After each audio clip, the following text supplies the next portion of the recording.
guest today is Maggie Kennedy, who I think is one of the most interesting and joyful people I know. She has a curiosity for life and a passion for people, especially people who are looking to live life aligned with who they uniquely are. Maggie's career has taken her from the corporate world, working at Lululemon, to health and fitness as a CrossFit coach and gym manager, to what is obviously her favorite role of all time, Compose Living's office manager. When she's not running our office, Maggie serves as an integration coach, working with people as they overcome fears and limiting beliefs and integrating those lessons through life-changing experiences. And as of next week, she's embarking on a several months long road trip across the United States, living out of her Subaru Outback with her dog, Athena. Welcome, Maggie. There's so many things to talk about that are just in your intro. I love that you're nervous. I think it's hilarious. Oh my god, I'm so nervous. Because we talk pretty much every day. Every day. And now you're worried about it. It's different. It is different, but it's cool. And you have headphones and a microphone. It's so official. You know? Yeah. It's like a whole situation that's happening now. I'm cracking up. I think I'm the one person on the team not in the film industry. Yeah. Yet I'm somehow the one on camera mic'd up. So I'm drawn to people in uncomfortable situations. Well, here we go. Already sweating.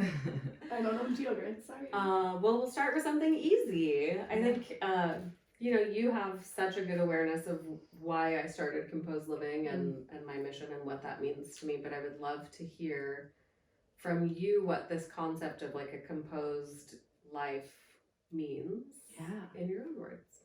To me, it's the simplicity that like allows peace and alignment in our lives. I think, I'm very involved in Compose Living, and what I see all of us getting most passionate about is helping these clients simplify their life, and through that simplification, they realize how many beautiful blessings are around them. They don't need all this stuff, right?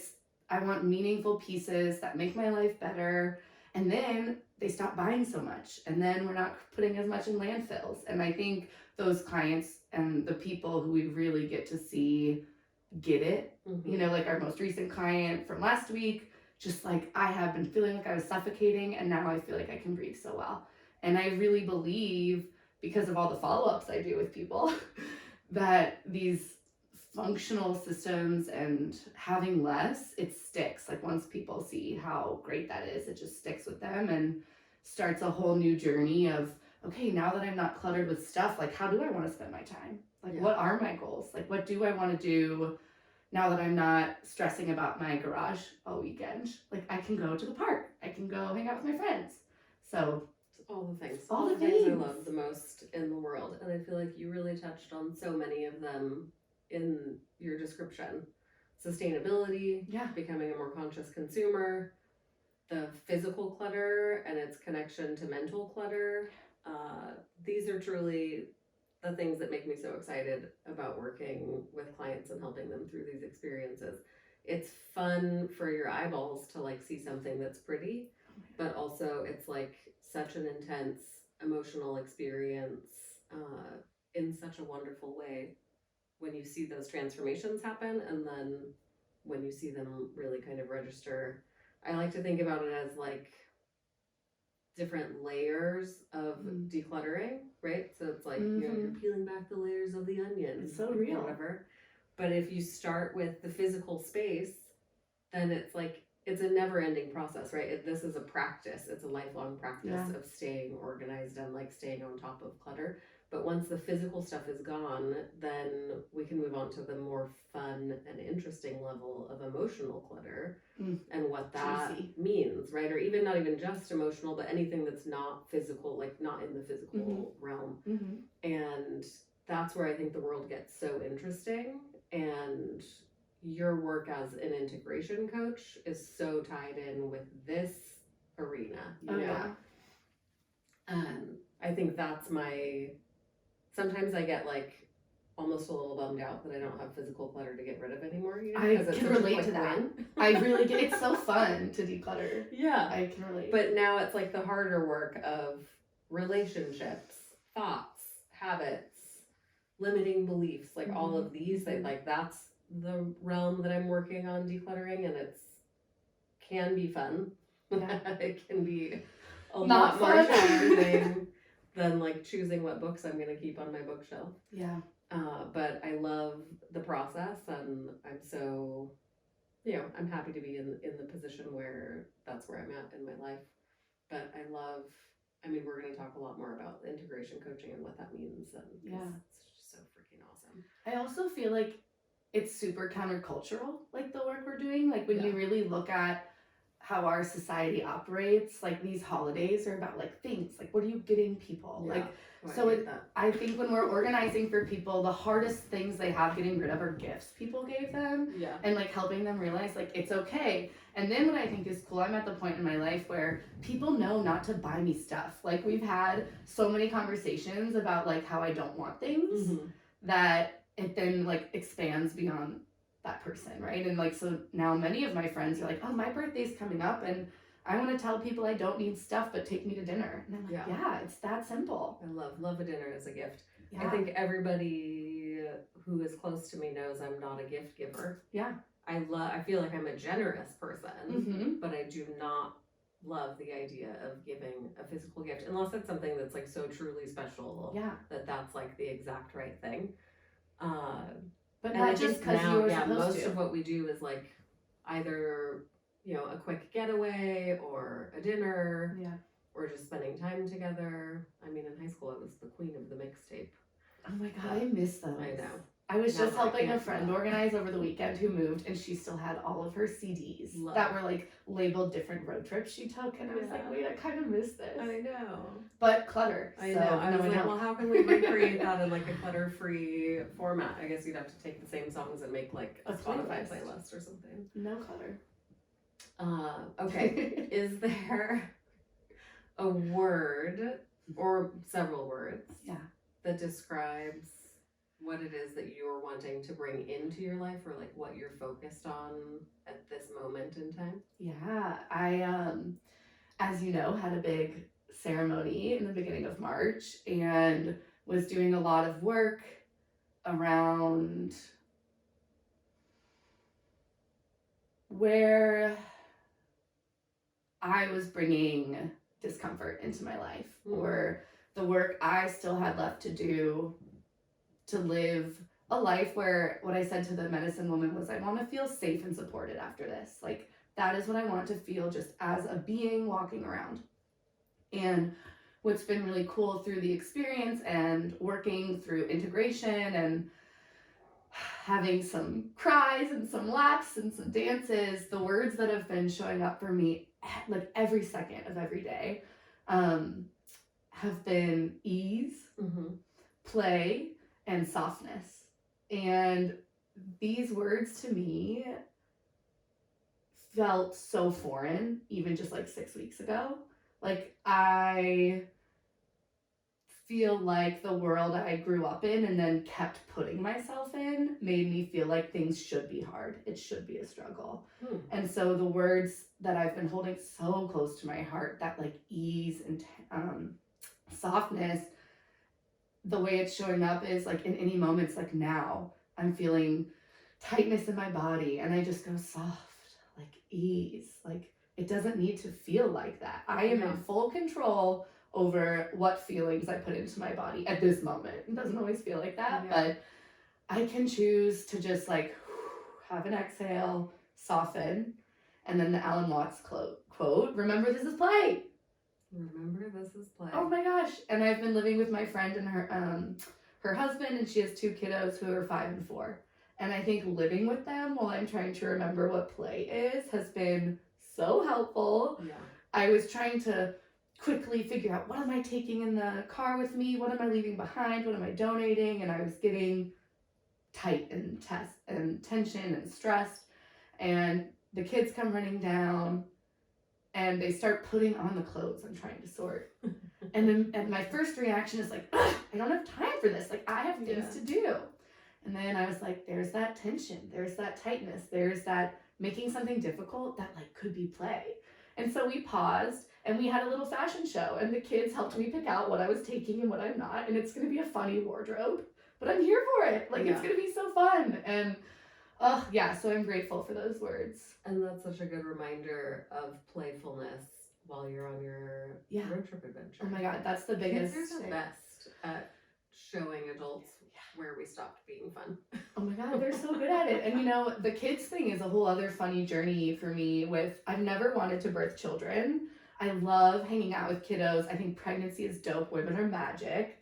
But I have never seen myself birthing kids. And I found myself getting annoyed having to defend that to people because I would say that and they're like, but you're so good with kids. I was a summer camp director for 3 summers. Like, I know I'm good with kids. I was, you know, but I don't want my own. That's very different. Yeah. And the other beautiful healing living in that home and remembering play is I'm like, I can admit that I like hanging out with kids and don't want them. And like, again, it's for me to not, like, I was missing out on such joy in my life because I was sick of defending my actions. Like, what is that? Yeah. You know? It's also such a weird concept that I don't know why it seems to be most people's first reaction. Yeah. Like, if you say, I don't have kids, and it's like, oh, why not? And it's like, well, because it's none of your business. Yeah. That's why not. Yeah. I have great nephews. Yeah. I love them, and I love giving them back. And it's like such a huge responsibility that we shouldn't just like sort of mindlessly put onto everyone. Anyone I know who has kids says, unless you really want them, yeah. Like, maybe don't. Well, I think what I tell everyone, because, you know, I have a 23-year-old and also am raising my 2 stepsons,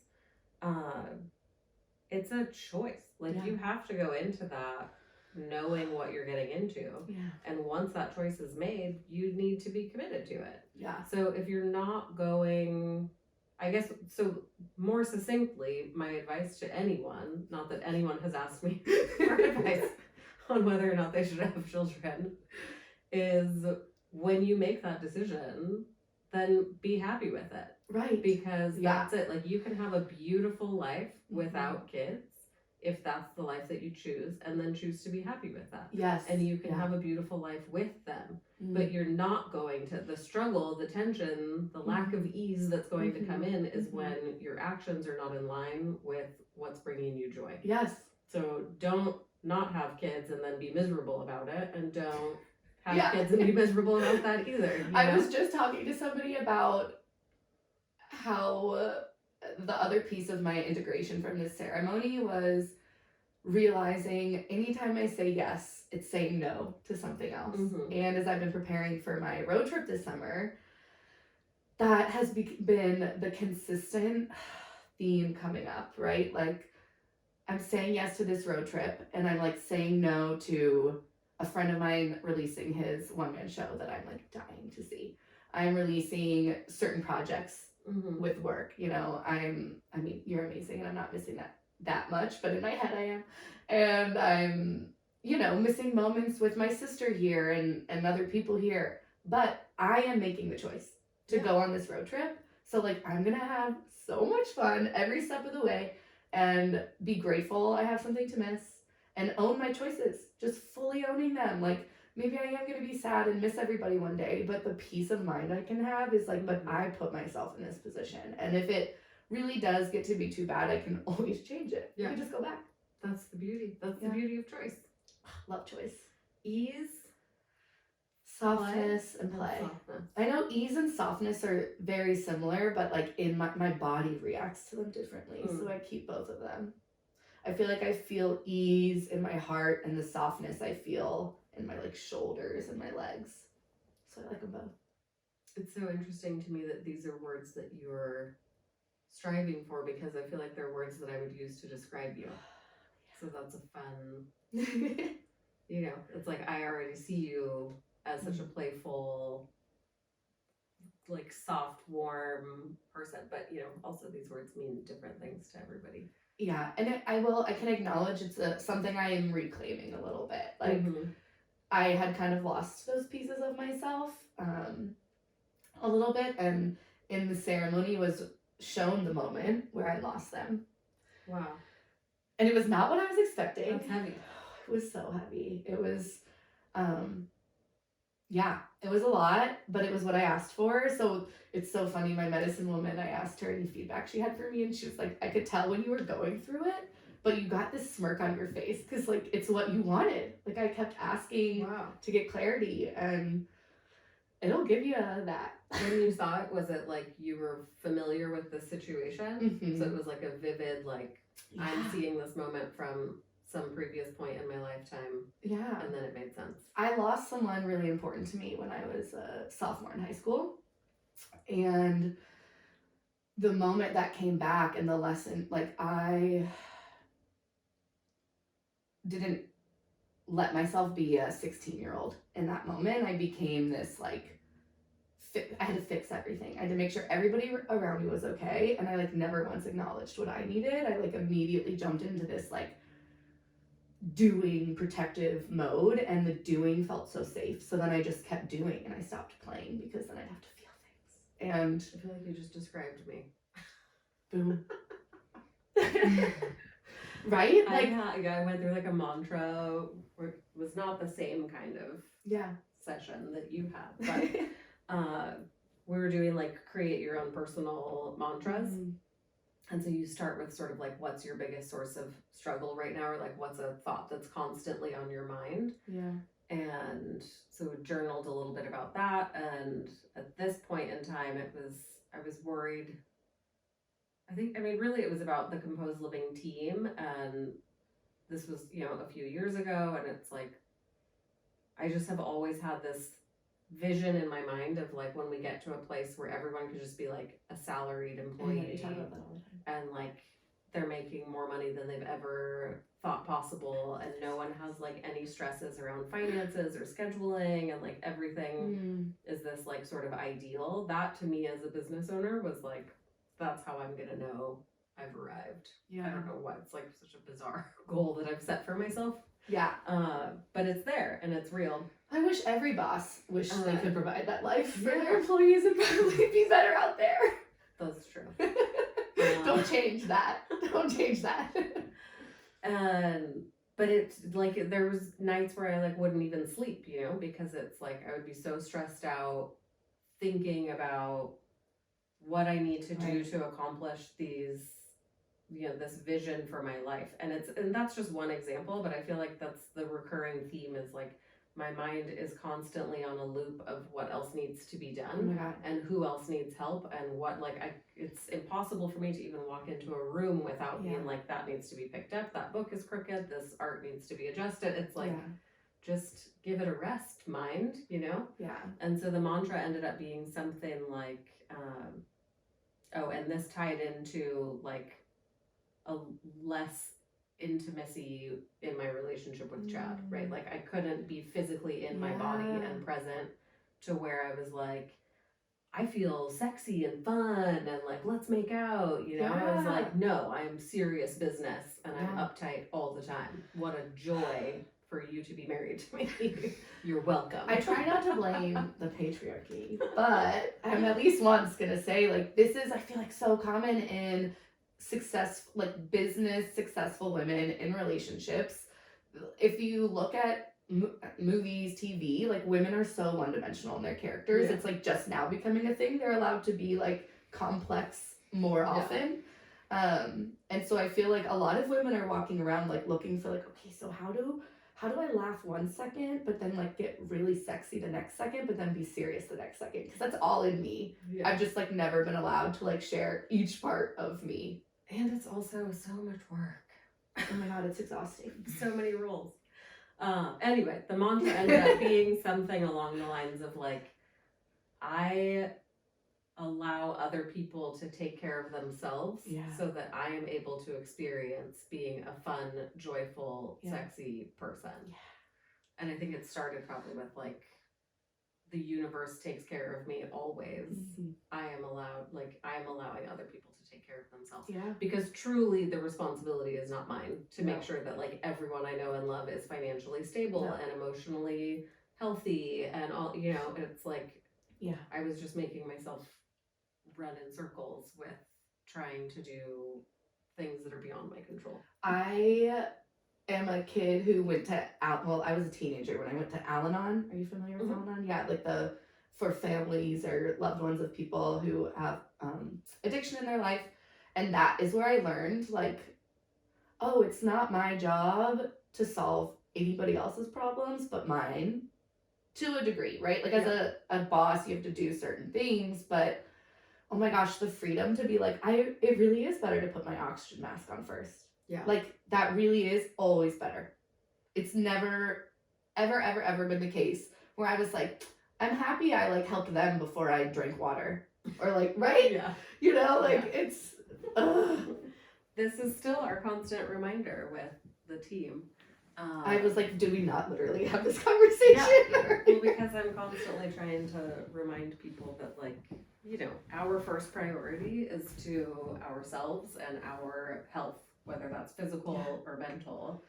And, you know, the things that we're doing with our work and the service that we provide are very rarely so time sensitive that it's worth sacrificing our health, our sleep schedules, our ability to, you know, exercise or maintain a balanced life. So, and that is countercultural. Like, coming from work environments where, like, what am I allowed to? Where, like, that's always a fun thing. I shit talk my I know, I'm like, what am I allowed to say? So many times that I never mention them by name, and then I'm like, I'm sure people can figure it out. I mean, yeah.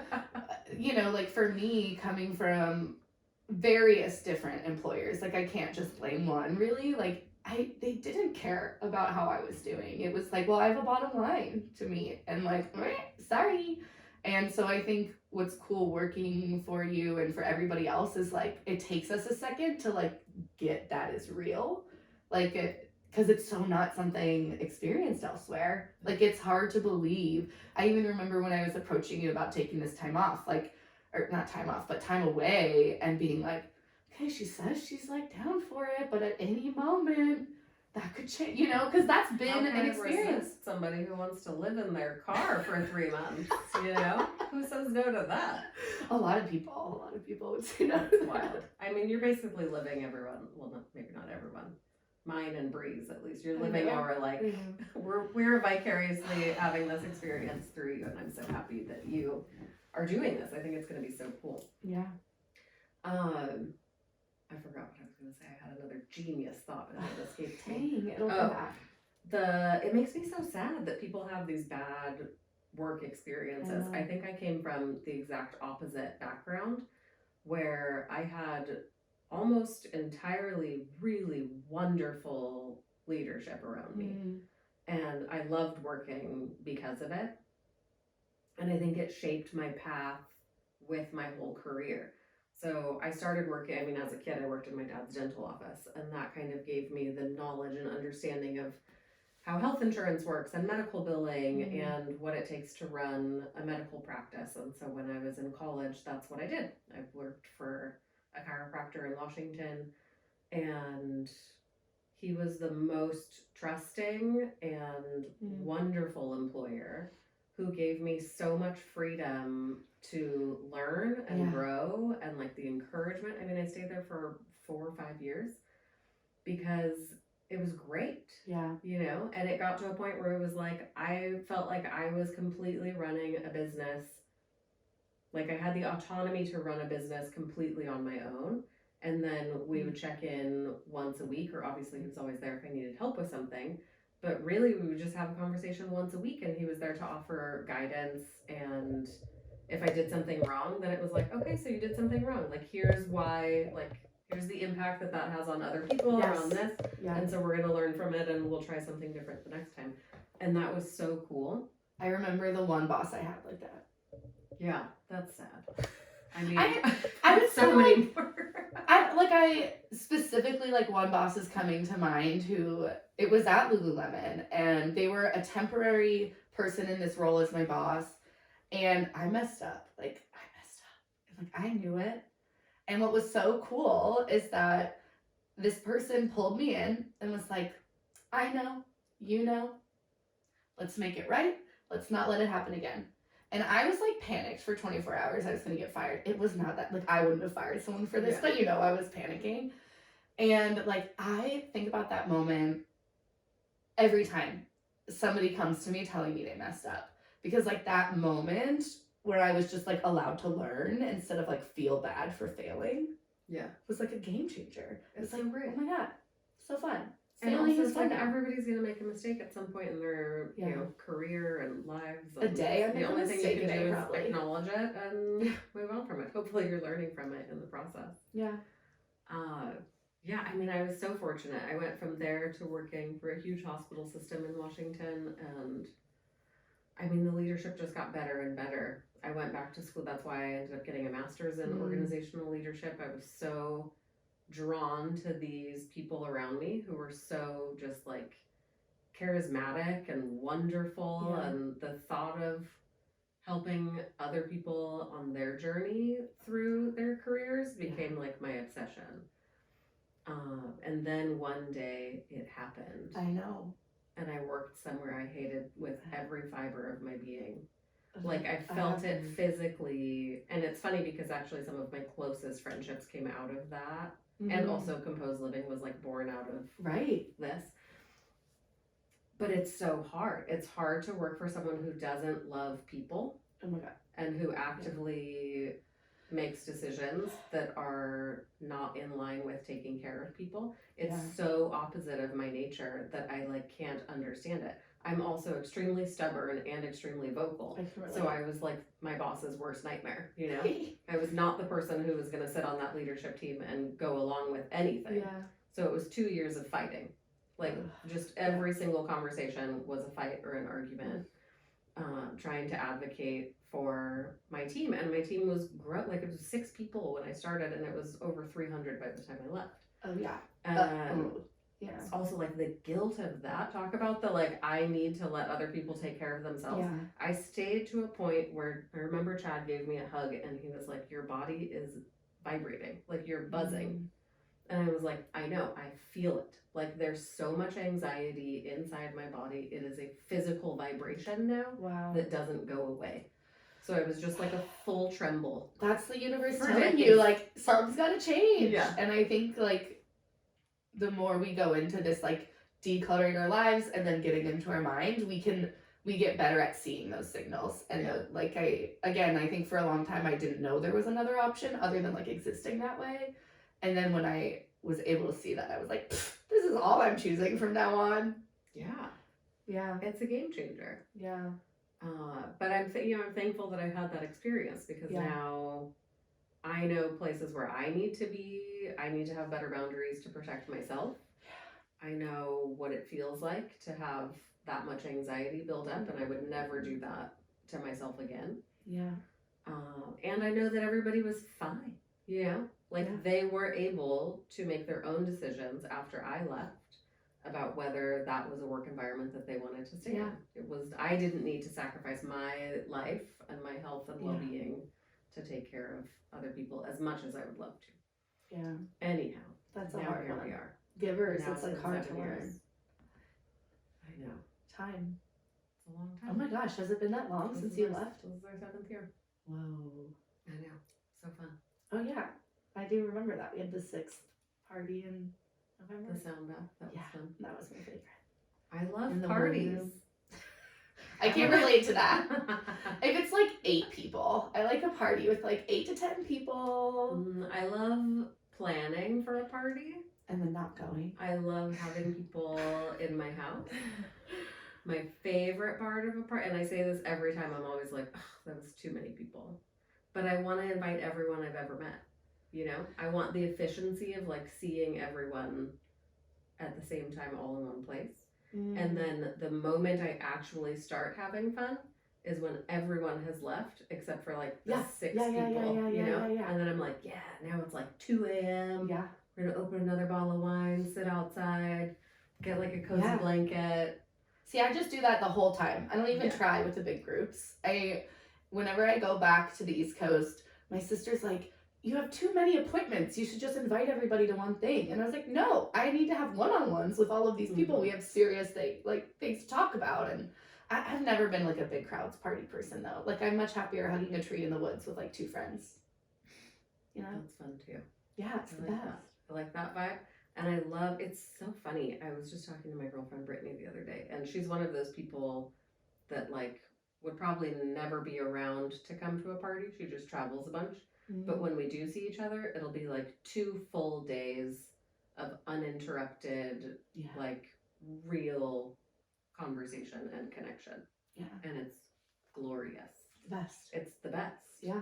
I don't really know how to small talk. I feel like it's made my life easy because people kind of choose their way out of my life because I'm like, let's go deep right away. And they're like, oh no, I don't do that. And I'm like, okay, nice to meet you in this moment. Are there people who don't do that? That's Yes. so funny. So let me tell you about the CrossFit community. Oh, wow. I mean, it's not everybody, Yeah. but I as somebody who used that sport to like not have to feel feelings, right? Like one of the most common memes is like, my therapist is the barbell. And I'm like, no, it's not. That is like, you are putting more cortisol and stress in your body and like not actually acknowledging the underlying feelings. It's great and I love it. It will always be my first love. But like so many things, so many tools, it's one, it's not all. And I think, yeah, it's important. There's no replacement for a wonderful therapist. No.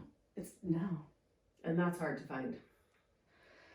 Hopefully it's getting easier with more resources and things. I see all these like online BetterHelp therapy options. I haven't explored any of them. I feel like when you find the perfect therapist, then it's like now nothing will ever compare. I've had that moment. It was so great. I loved her. Her name was Mindy. Mine was Charlotte. Thank you, Charlotte. Thank you, Mindy. The greatest therapist. Yeah. She was great. I know. But then it's like, I don't know, she still is in Seattle. She broke up with me. Mine was like, she was like, it's time for you to go live your life. We were doing like EMDR and some fun stuff back in like 2000. The first time I did EMDR was after I lost my friend. I did it in 2008. And then do you know what it stands for? I don't know, buzzing in eyeballs. And it was so helpful. But then I went back to work through some other things, and she was like, I feel like now it's just time for you to like live with this new understanding and like not need to unpack it every single day. And I was like, interesting concept. And so we would like check in like every once in a while, and then I'm on the West Coast now and she's still back in Richmond, Virginia. So yeah, she was great. I wonder if Charlotte would see me on an occasional basis if I flew up to Seattle. Is she not doing anything virtual? Everyone went virtual with COVID. I'm sure she would do. Well, she just has. You just want to go to Seattle. She doesn't have space. Yeah, I love Seattle. Me too. I think she's not taking new clients, which makes sense because why would anybody stop seeing her? That's real. I worked with her for 10 years and she did her magic, and now I'm living my life free as a bird. Wandering around with no therapist over here because no one can compete. Hey, we can carry those lessons for a long time. Yeah. Other tools, other things out there. Speaking of, you're working as an integration coach. Can you explain what that means? Yeah. How you got started, why you got started, all the things. All the things. I work as a prep and integration coach, which those words are most often associated with like plant medicines and the psychedelic space, which I am a part of and here for.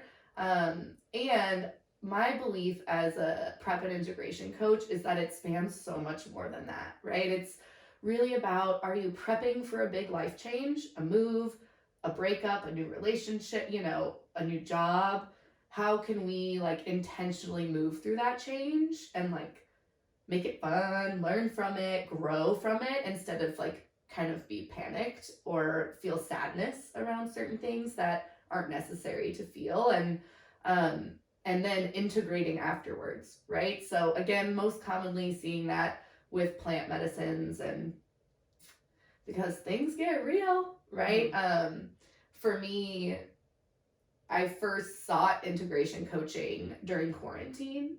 I was in a really very, very privileged, lucky, fortunate, every single word that exists, situation during quarantine where I was getting paid but not working. I had free time to really explore and go deep in my mind. And my sister and another friend we call our sister, we were all in the house together and started playing with low doses of different plant medicines. Rape, also known as hape in America because the spelling is not ideal written, with mushrooms and several other really beautiful medicines that some of us had experienced before, but as in a different way. A different way, right? And so it was so special. We would sit with one of these medicines and like meditate and think and just sit in the backyard. We would take just a little bit, still fully in control. Nothing in any of the experiences really was like a visual, just like fairy in our heads, talking about our feelings, pulling from decks. And we were like, whoa, this is like really changing things. Like I'm not just like saying things differently, but they're resonating differently in my body. Like it was unreal. And we were like, we want to do this with our friends. Like we don't want to like drink and have meaningless it's not always meaningless, but oftentimes like forgotten or shallow conversations with people, like drinking, or we can invite some of our closest friends who like to get deep and do this together. And so we started doing that once the world got safe again, because we have this beautiful space in our backyard with a pool and a garden we were giving lots of love to during quarantine. And it's just like snowballed into this really beautiful thing. And my whole career coaching people has been my favorite thing to do. And I think when I go back, I started coaching CrossFit in 2011. I was 19. Did I have any business? Probably not. But I was so fascinated. And what I remember back to those moments is like actually my favorite parts coaching in a class or talking to people about their goals. Like, why do you come here? Like, what is the motivator for being here? And then as a summer camp director, it was the sleepaway camp every summer, I would have to hire 10 to 20 college-aged young adults. And what a fun age to like be a part of people failing or trying new ideas. And my favorite part of that job was these one-on-ones I would have with the counselors and helping them understand their part in problems and what they could release as not their part in causing any chaos. And then every job after that, I've just really tried to create as much coaching opportunity for me. It's my favorite thing when I can help someone understand something about themselves through their work environment. It's much less scary, I find, for people. And so that's what I was doing for so long, right? I'm trying not to use a very current example, so I'm coming up blank of a specific example to share, but I mean, I can tell you from my own personal experience, I was reading, so I had a very difficult relationship with someone in my family where just everything about this person sort of like irks me. Yeah. And so it made it extremely hard to be around them for large quantities of time without feeling like my blood is boiling, you know? Yeah. And it's not a good feeling. It's not the relationship I want. It's not how I want to feel in my own body. And I remember somebody giving me the book, A New Earth, Eckhart Tolle. I think it's A New Earth. I always forget if it's A New Earth or A Good Earth. I think it's A New Earth. One of those. And there was a moment in there where something just like really stuck with me that was like, you have how other people respond or what other people do has nothing to do with you. Yeah. Like something along these lines. Yeah. And that went into my work in customer service and then like studying leadership and all of these things and like really diving into what does it mean to be in a relationship with another person, especially in customer service, if that person is angry. And like, what were the industries I worked in? Healthcare, banking, telecom. Like nobody's calling their bank because they want to tell you how awesome you are. Right. You know, no one it's like no one's ever excited about any of these things. So my job was primarily dealing with angry people all the time. And that phrase just stuck with me so much, and I was able to hone that skill in combination with Charlotte and her therapy for 10 years. and reading and doing more work independently, but being given the opportunity to work with so many angry people over a decade in customer service and employees and employee evaluations and hospital layoffs, like all these like difficult conversations.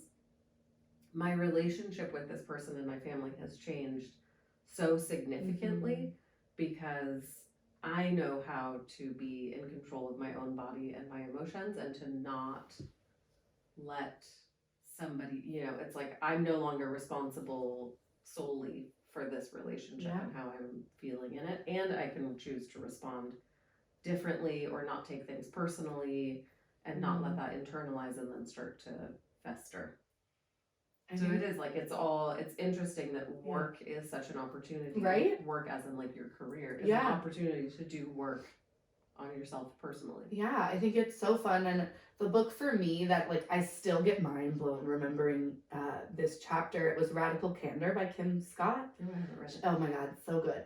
In the book, she talks about how she believes and experienced and practiced compassionately letting someone go, because like someone had come onto her team that was like the highest performer where they had been, and then on her team they just like weren't doing well, like things just like weren't vibing is the word coming to mind. That's not the word she used. And so like for first she was like, what am I doing wrong? What am I doing wrong? Then it was, what are they doing wrong? What are they doing wrong? And then it was like, this just isn't a fit. And like what I can do is share with someone else in my company all the great things they do and get them into a role that's better. And like I was like, I want to be that for everybody. And I think the funny joke when I was a manager with Lululemon was that like I was such a great, people leader and coach and in that space that everybody achieved their goals, and we were always like having to hire new people because they like got promoted or were ready to start the business they wanted. And I was like, I will always be known as that failure if that's considered a failure, because the exact opposite of a failure. I know. And that should be every leader's goal. Yes. Is to see their people move on. Yeah. Or like within the company, within the company or whatever. But so I think like it's not always an opportunity within the same company. Sometimes it's something that's totally different, but your job should be to help them achieve their fullest potential so that they can do whatever it is they want to do with their life. Yeah. Whether or not that's working for you or someone else. Or not working. Whatever. Yeah. And I feel like, so many years of doing it in the workspace, and then we started doing these like intentional hangouts, and something I found so helpful when I was using these different sacred plant medicines was integration. And there were I did some Googling and Instagram Googling and found TAM integration. And they hosted many different integration calls every week, like men's only, women's only, everybody, people of color, like you could find your place. And I started attending the women's only on Zoom, and it like reminded me of Al-Anon, but like conversations I loved. Like it was people, you would come on and you would just share what you're going through. And then the facilitator of the space would say like, does anyone have reflections or feedback to share with that person? Which I actually think is so beautiful and you don't get in AA and Al-Anon. And like, I actually learn and love getting people's reflections and feedback. So I love that this was a part of it. And then I was like, wait, we need this for the people coming to hang out with us and doing these things, because these life-changing events, whether it's a plant medicine, a new job, a move, they can be scary and make you feel unstable. And we don't want that. We don't want anyone to feel like they've completely lost their footing throughout a change, right? Like how can we work to make you feel grounded and safe while navigating these big, scary things? I have a question. Yeah. So when you started doing the integration calls, you were joining these integration calls. Yeah. Does everyone, you have not had a communal experience, right? Like or you have? No, okay. no. Like so everyone is on their own journey. Yeah. And then they're coming together just to talk about, so the integration really is, how can I continue to take what I'm experiencing and like make it just become a part of who I am, as opposed to like, or make it make sense. Like make it make sense. Yeah. You're working it into the fabric of your life. Yeah. Like this is going to sound bonkers, but one of my friends who's participated one of the most life-changing moments for them was watching ants. And it's one of those things that saying it now, people not knowing context, are like, watching ants is what changed this person's life. And, what it means to us is very different than what it meant to them. And in the moment, they were like, what is this? Like, why am I so fascinated with these ants? And now, it's been, I think, 4 months since that experience. And this person is so thriving. And in their head, they say, like, I've just been watching the ants. And so it's helping people figure out what those moments are that, like, don't make sense and probably won't make sense to anybody but you. And using that to, like, live your life. I was on the phone with them and they were like, all of a sudden I realized I'm living all my dreams. Like, how did that happen? And I was like, watching the ants. Wow. So it's so powerful. And, so TAM integration is also now my teacher. That's where I've been learning about integration coaching. It's a really beautiful community and space. And oh my gosh, I totally lost my train of thought thinking about how great they are. All the time. Like, just thinking about how much I love that training program. I'm now like, what was I saying about ants? That was your whole thought. Was it. That was the whole thought. So you're at the end of your training now. And this is, like, I have had coaching training before. I've gone through the Coactive Training Institute. I've had all sorts of that, like, leadership coaching. Yeah. This was just, like, an additional course to learn more about the, like, plant medicine side of things. I'm still so new in this space, and there are people who have been doing this for literally generations, and that's something that's so important to me. I in this space do not consider myself a medicine woman, a shaman, any of those things. Very transparently a fellow journeyer in this space, still learning and figuring it out. And my hope is that, the people who come to our experiences and maybe work with us with some prep or integration coaching, then feel called to, like, go to Mexico. Like, sit with someone who has been doing this. Their grandparents are doing it. Go sit with the descendants of Maria Sabina, who's the woman who brought mushrooms really is credited with bringing it to the Western world. And there's a lot of really wonderful traditional healers you can find throughout the world. It's so good everywhere. And I think what's interesting is we're seeing more and more of these medicines showing up in, like, the medical field, right? Like, MAPS is doing a lot. And for some people, the clinical approach feels safer to lose control in. Yeah. Okay, great. That makes sense. For me, it's always been the more, like, we're rolling around in dirt experience is what I'm looking for. I think I would need a little bit of both. My mind has a hard time relaxing if I don't know exactly what's coming. And here we go. Tricky. Let's go. That's what that's your intention. Being okay with unknown. But there's the happy medium for me would be, even now, like, marijuana is legal in California. Yeah. But even that, in the beginning phases, I was still like, oh no, absolutely not. Like, I don't know how much is too much. Yeah. And so I'm not willing to, like, play this game. Yeah. But then, they started coming out with all these really cool, like, I think the Dosist pen was, like, the first thing that I saw where it was like, it tells you exactly how much. Oh. And it's such a, like, baby amount, that I was like, okay, well, that's something. There's, like, your element of control so that you can feel comfortable losing a little bit of control. Yeah. So I totally understand. And I have friends who've been, like, in a hospital setting doing ketamine therapy. Yeah. And it's so effective. And I love that. I also am so happy my first path through life was I wanted to become a traditional Chinese doctor and acupuncturist. Dreams. Because this is, like, I'm so fascinated by our body's ability with things from the natural world to heal ourselves. Yeah. Because we are nature. Endlessly fascinating to me. Yeah. And so I would always choose a more natural path over just, like, a sort of pharmaceutical solution or anything that's, like, treating symptoms only. Of course, there is a time and a place for all sorts of whatever your body needs is what your body needs. Well, and I think that's the work is for people, like, I want there to be more information about all of the options that are out there, right? Like, for some people, weed is so helpful, and for some people, it's really not.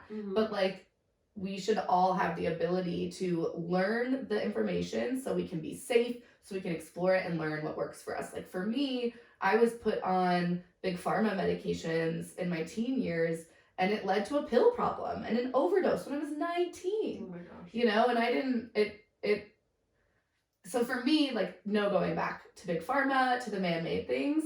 Yeah. At this point in my life, that could change, right? Like, I could get a diagnosis in a year that requires some support in that way. And I think it's about being open and flexible to listening to ourselves and like what is needed there. You know, I love an educated decision. Yeah. Whatever that means for you. Because I mean, each body, it's like, that's it, you know. Well, and the bodies change all the time, right? Like no one should be telling anyone else like this is the only path forward for you. Like everyone is so unique. Your needs are unique. The way you respond to things, like I think somebody, I don't remember what I had like some minor operation or something in my early 20s, and the doctor beforehand, like the night before, was like, I don't even remember what it was because I just don't do like pills. I think it was like a Valium or something that like the average person can take like multiples of them throughout a day and they're like fine and functional. Yeah. I was like drooling on myself and couldn't get off the couch. Yeah. Like so completely incapacitated. Yeah. That to this day I've never taken anything else alone. Like they just mess me up so hard. Yeah. But like I'll have a migraine that's so bad I'm like can't get out of bed, and I will take one ibuprofen. Like not even the big ones, like the 200 milligram, whatever, like a normal whatever, and like in 5 minutes I'm like, whew, thank goodness that's over, you know? So I can't even imagine what would happen if I took like an actual like prescription strength pain reliever. I would be like asleep for 4 days. I don't know. Yeah. So it's not for me. Like my body is so sensitive, but it also makes it great. Like, you know, I had insomnia really bad for years, and when I'm sleep deprived, it mimics all the symptoms of depression for me, and that's not a place I want to be. So I'm, you know, obsessed with like making sure that I'm always sleeping enough. And this is where like I love weed gummies. They're great. Yeah. And it's not like, you know, I'm not getting high. It's not, it's just like the combination of like just a few milligrams of like CBD mixed with like the sleepy time THC, and I'm like glorious. Yeah. The problem is if I like don't go to bed immediately, then I stay up and I'm like raiding the pantry and I'm like, who wants cheese and crackers at 1 a.m? I love that. I don't love that. It's not what I need. I know. You know, I just need to go to bed and not stay up eating. But food tastes so good. Yep, that's true. I love at a reasonable hour when you're not there, and like your body can digest it and like all that good stuff. I know.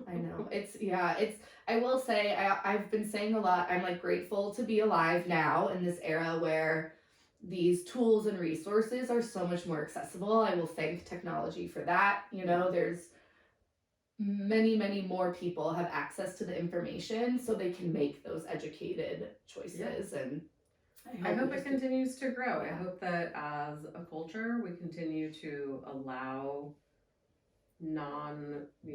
whatever pharmaceutical medication to rule everyone's lives, and give people just more choice, more options, more choice to figure out what works for them. The people that I know that have done ketamine therapy for depression, I mean, it's a game changer. Yeah. It's like to go from not being able to function on a daily basis to being able to experience moments of like true joy in your life again. That should be something in my mind that is available and accessible to everyone who would benefit from that. Yeah.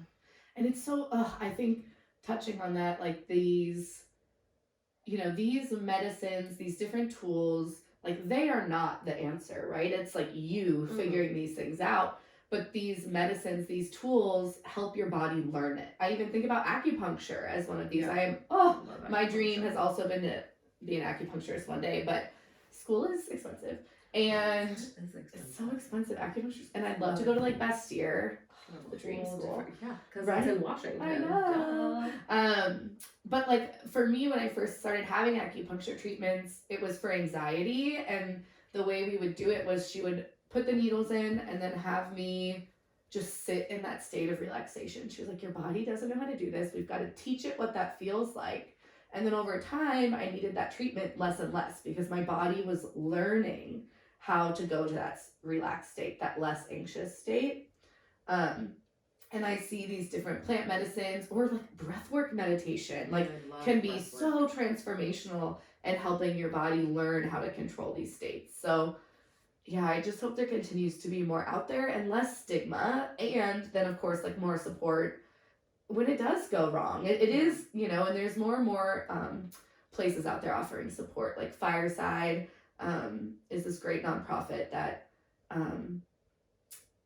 if you're having a bad experience with any psychedelics specifically, they offer support. Like you can call it. Yeah, and I want like more and more of that. Zendo Project is another one. There's, you know, it's becoming more and more of a thing, and that brings me joy because when I was first doing things that would bring me to those spaces, it was not safe. It was wild and not safe, and I think that is what makes people scared, or those experiences they hear about or have themselves that they were uneducated for. I didn't have support. A question I get asked anytime I'm going to participate in a ceremony, they say, "Are you out about your use of these things?" And I was like, "What?" They're like, "Do you tell people in your life that you are using these plant medicines?" Because it's proven at this point that if you're doing it secretly, it like becomes more dangerous in your mind. Yeah, because you bring in a shame if you're keeping it a secret. Like shame shows up a lot, and we don't want that there. No. So it's funny being the manager of a CrossFit gym for a while and then starting to figure out how to share. Like, but over the weekend I dissolved. And can't wait to tell you about it. Well, I even asked you before coming on this, but because obviously you've spoken about it, and I'm so supportive of all the work that you're doing. I think it's amazing. And but I didn't know. Yeah, I was like, are we allowed to talk about this? Can we talk about this in public? I know. I don't know. We're doing it. We're doing it, and so many people are doing it. Like, there's probably 2 to 3 specifically like psychedelic conferences a weekend now. MAPS has their big one in Denver in June.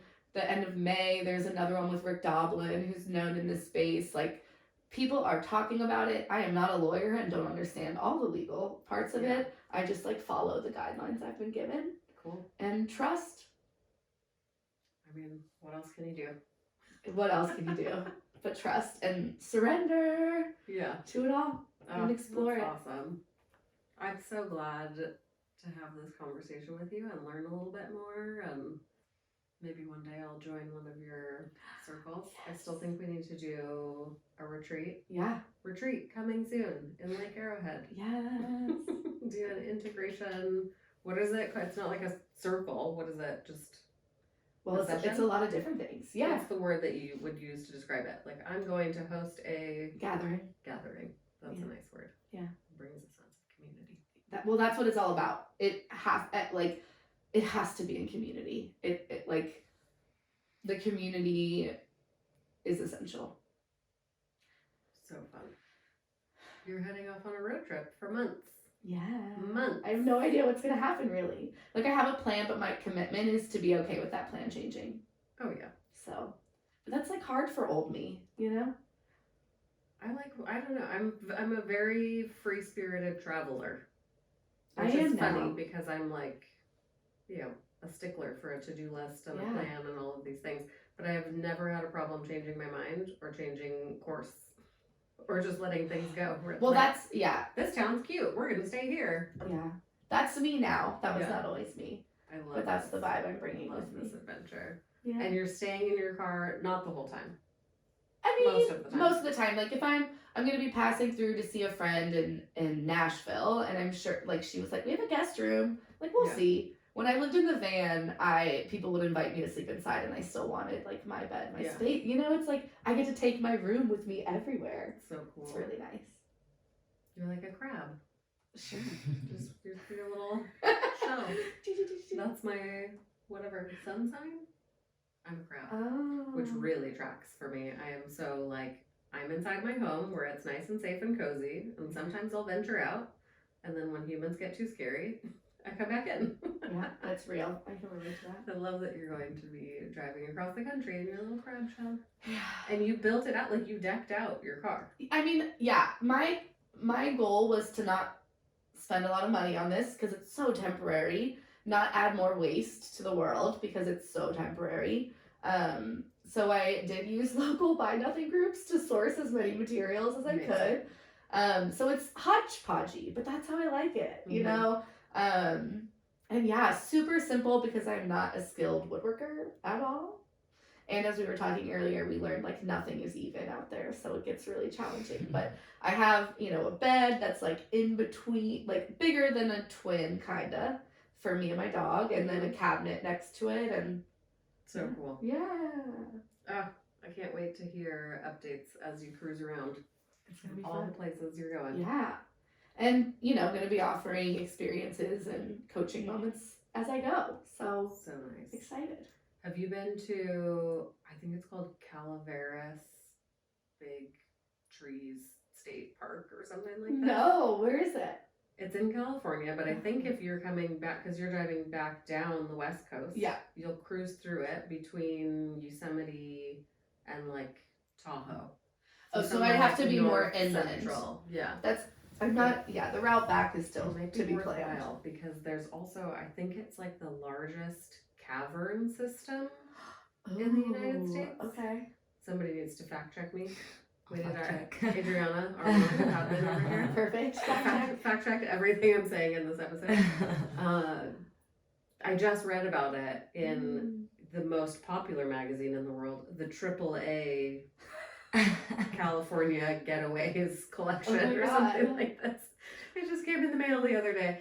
But it had like 25 best road trips in the United States or something. And I was like, well, of course I want to read that at least. And there were so many. That's the Joshua thing tree that Joshua Tree thing that I showed you earlier was also in there. And so it had all these like fun places with like restaurant recommendations or things like where I was like, I've been to Yosemite so many times, but I've never heard of like this state park that's just a little bit more north from there, I think.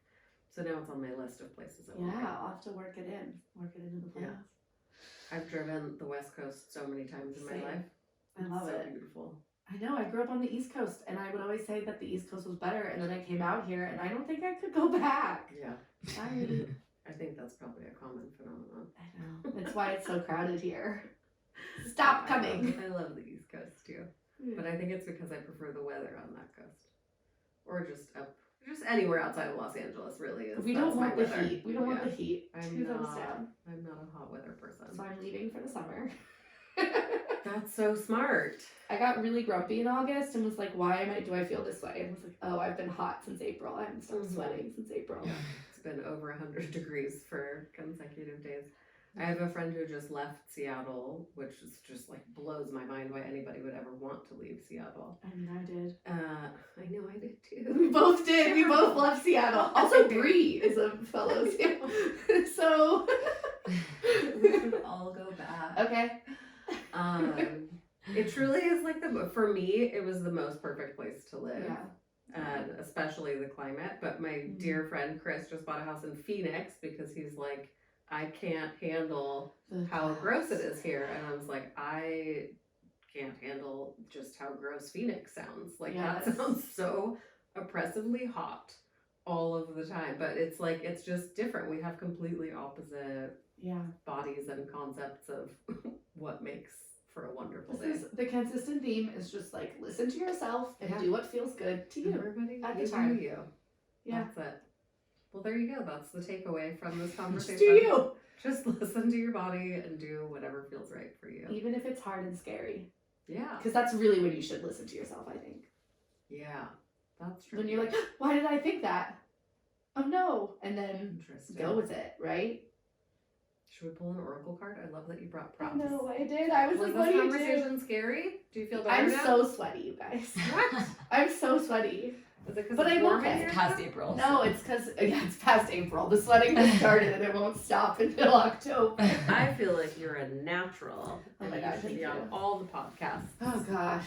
Talking to everyone about all the fun and interesting things you're doing. Okay. So for anyone who's not watching this but is only listening, Maggie was so nervous that she brought a prop so she would have something to do with her hands.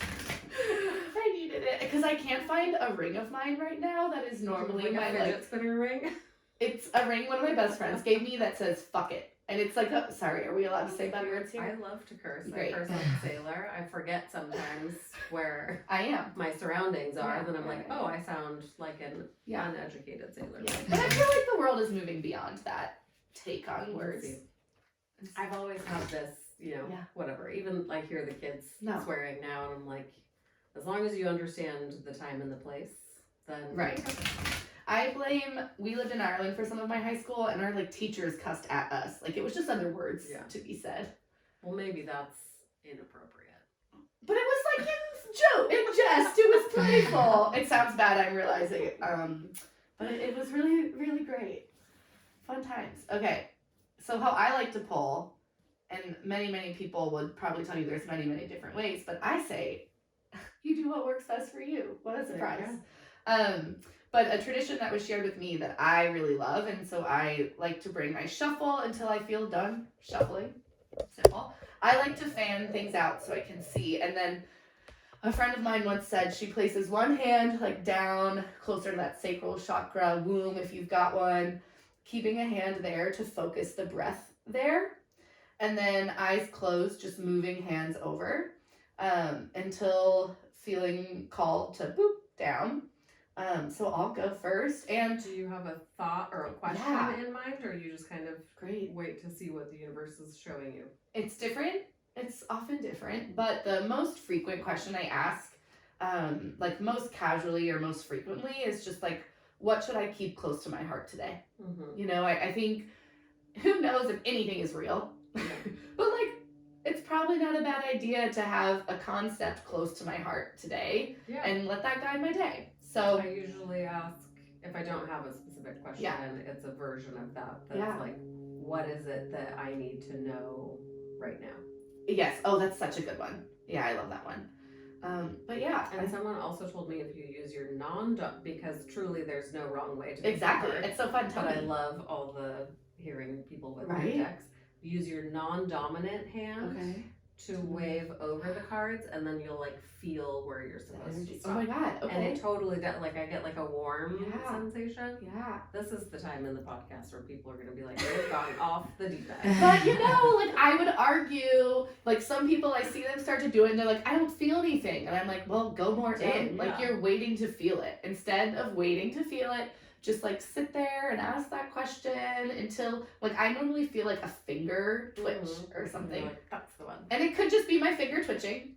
We can acknowledge that. But that's when my finger chose to twitch, and I'm gonna go with it, right? So yeah, I'll go. We can each pull one. I'll go, and then you can go. Great, so fun. And Adriana, if you want as well, I'm here for it. I've had this was the first deck I ever got, and the Goddess Oracle by Doreen Virtue. My first favorite podcast, actually, it was called Meathead Hippie, and I was like, oh my god, someone gets me. She loves to lift heavy shit, and she loves to hug trees and cry about nature. And this was a deck she recommended, and it's been great. How cool. Yeah, it's seen some days. It's called The Guidebook for the Goddess Guidance Oracle Cards by Doreen Virtue. Ooh, okay. Just touched down, so we're rolling with it. I've never seen this one, but I love it. Okay, I pulled out, I'm not gonna say this properly, Abundantia, and it's beautiful. And it says, prosperity. The universe is pouring its abundance out to you. Be open to receiving. And I will receive all the support on this road trip, so that feels really good to me. And the other thing I really specifically like about this deck is it teaches you about the tradition that this goddess comes from. And so I like to go do some research so I can just give respect and honor. This goddess is a beautiful Roman and Norse goddess. So gonna go research how I can give some love to those traditions and all that I will learn from it. I'll dig into this later, but I'll let you pull now. So fun. I know, right? Oh, wow, that's really good. I want to put her back in for you. You don't know where anything is. That was fast. Vesta. Oh. This is what it looks like. And it says home. Your household situation is improving. Your household situation is improving either through a move or a healthy change in the occupants. Oh, there's an There's undying flame within your soul, and it's the light, seed, and spark of your consciousness. Your outer world reflects your inner world. I feel like this is Could this be any more perfect for me? We did Also, not do this on purpose. We're at the end stages of a full home renovation, and we've been living in like 2 other Airbnbs, and everyone knows I hated this house for the last 14 months. To the point where like Wow. I would drive past it because my mind was like blocking it out of existence. That's how unhappy I was in being here in the state that it was. And yeah, now I love being here. You love It's a being game here. changer. Your household situation is improving. Yeah, your energy level is going to be rising. Oh, that was hilarious. I love it. We did it. We did it. You want to pull one? I think just for time's sake, Yeah. I'm okay right now. But We'll make her we can pull also- after we're done recording. Yeah, maybe we'll. That feels like If a- you want to. I would never make you actually do that. Well, thank you so much for jumping out of your comfort Cool. zone and coming and chatting with me. Yeah. It was so fun. I know. Not And- talking about work. Good luck on your road trip. Yes. And obviously, I'll still talk to you. Yeah, see you all on the Google time. Hangouts. And see. Oh my